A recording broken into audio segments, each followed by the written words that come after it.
Welcome to On Contact.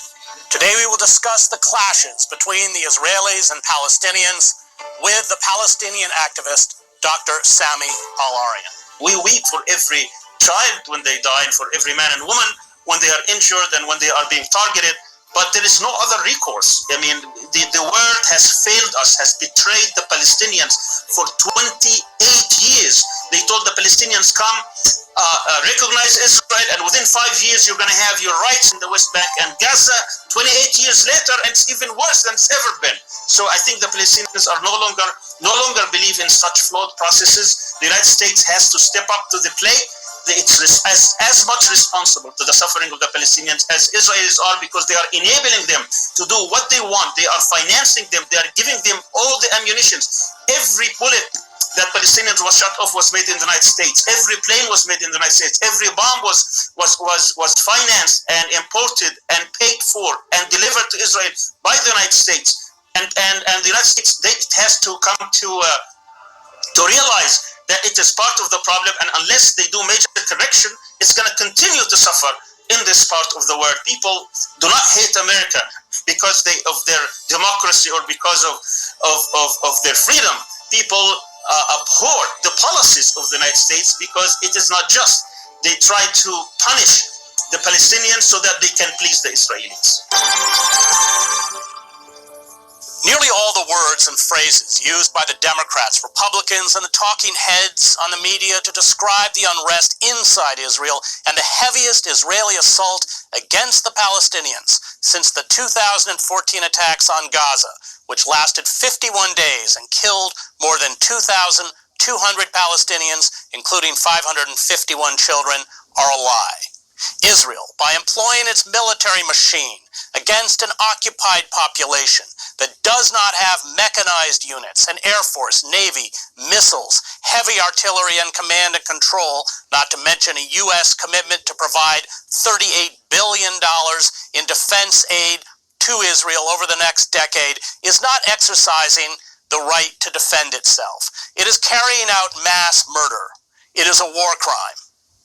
Israel has made it clear it is ready to destroy and kill as wantonly now as it was in 2014.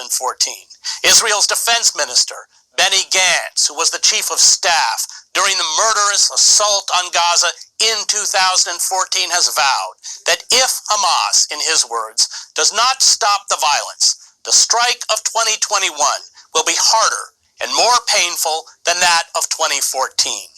These current attacks have already targeted residential high-rises, including the obliteration of a dozen international and local news agencies, government buildings, roads, public facilities, agricultural lands, 2 schools, and a mosque. Joining me to discuss the conflict is the Palestinian political activist Dr. Sami Al-Arian, director of the Center for Islamic and Global Affairs in Istanbul. So, Sami, let's talk about what's happening. There is a kind of pattern where the Israelis will call it mowing the lawn, where the Palestinians erupt.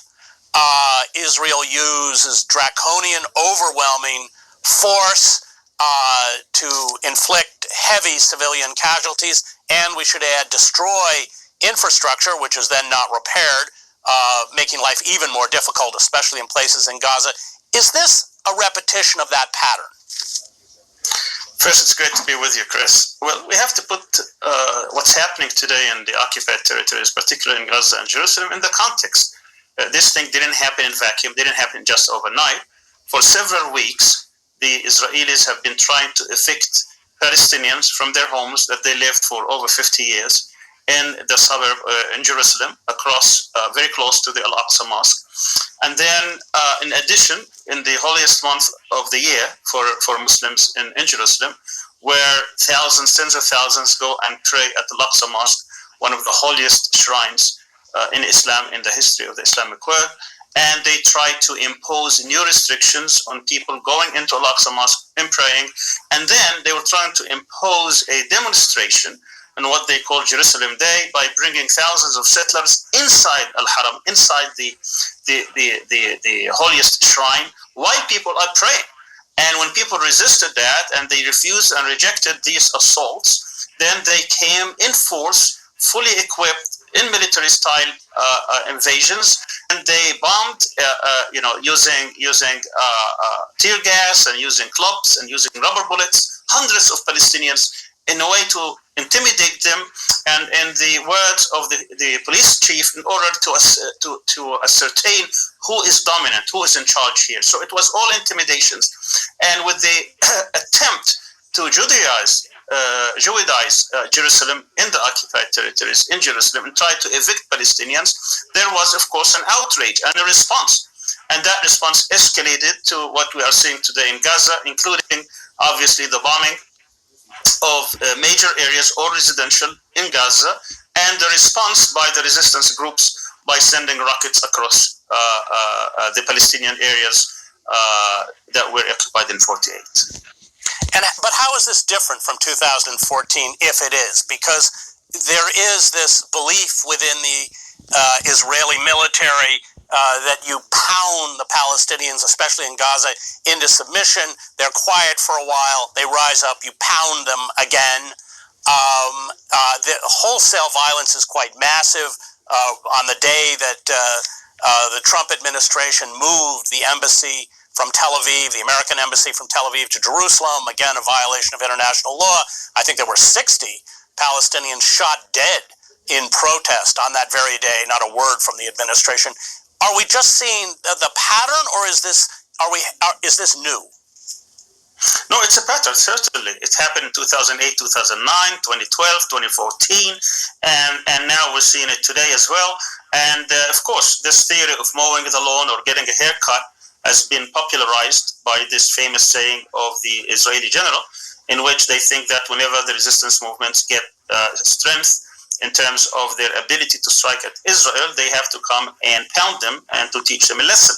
But I think this time around, there was also massive response from the other side.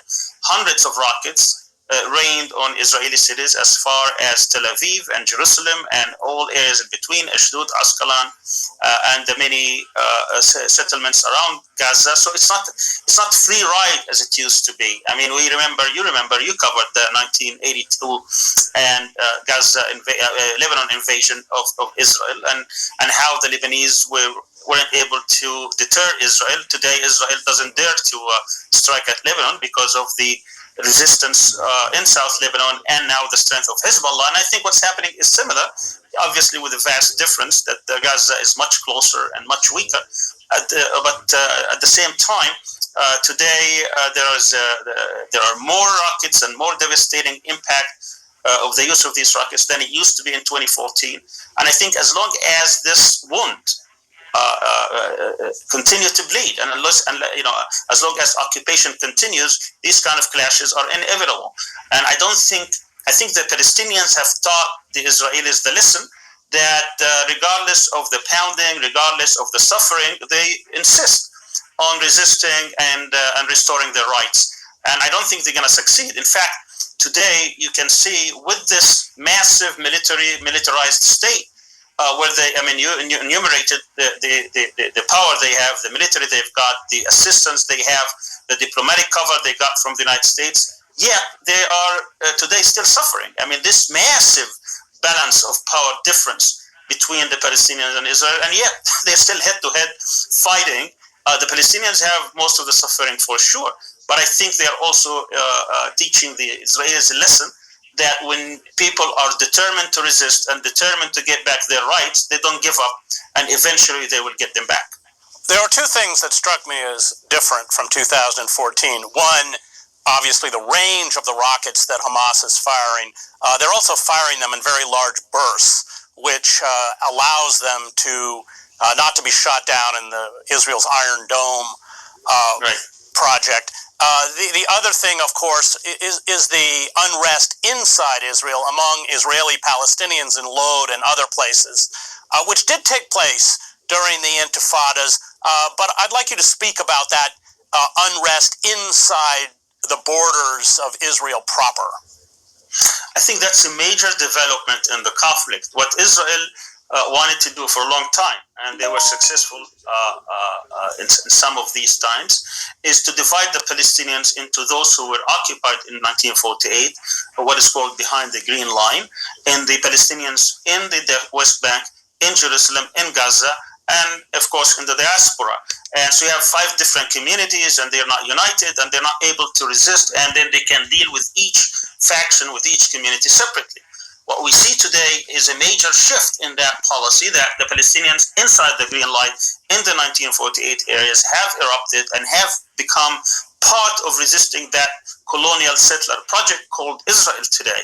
And what we see today, I think, have shaken the Israeli political establishment, and I believe that there will be consequences for this. Palestinians now see themselves as one people resisting this project that is trying to depopulate them, expel them from their lands, take their lands away, steal it, basically, like what's happening in Sheikh Jarrah.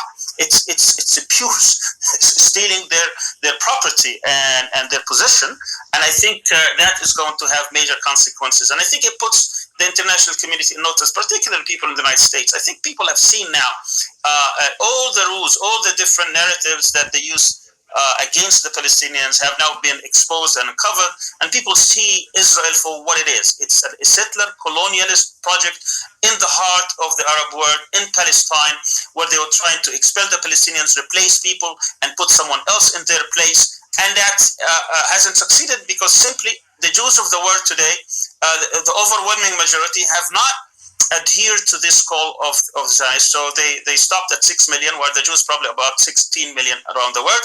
And Palestinians refused to leave, even though 700,000 of them were kicked out in 1948. Their descendants today number about 7 million.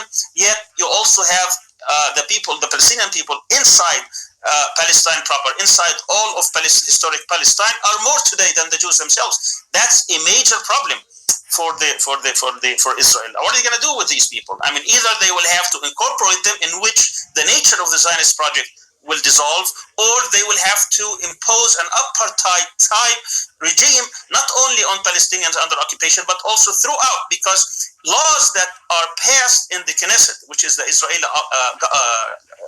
parliament, are designed to give privileges to Jews rather than Arabs. So even if you're a citizen of the country, you're not treated the same. And this kind of a system is a bygone era. This is what we used to fight back, in the last century, particularly in the 80s, against apartheid South Africa. And that's what's happening today in Israel.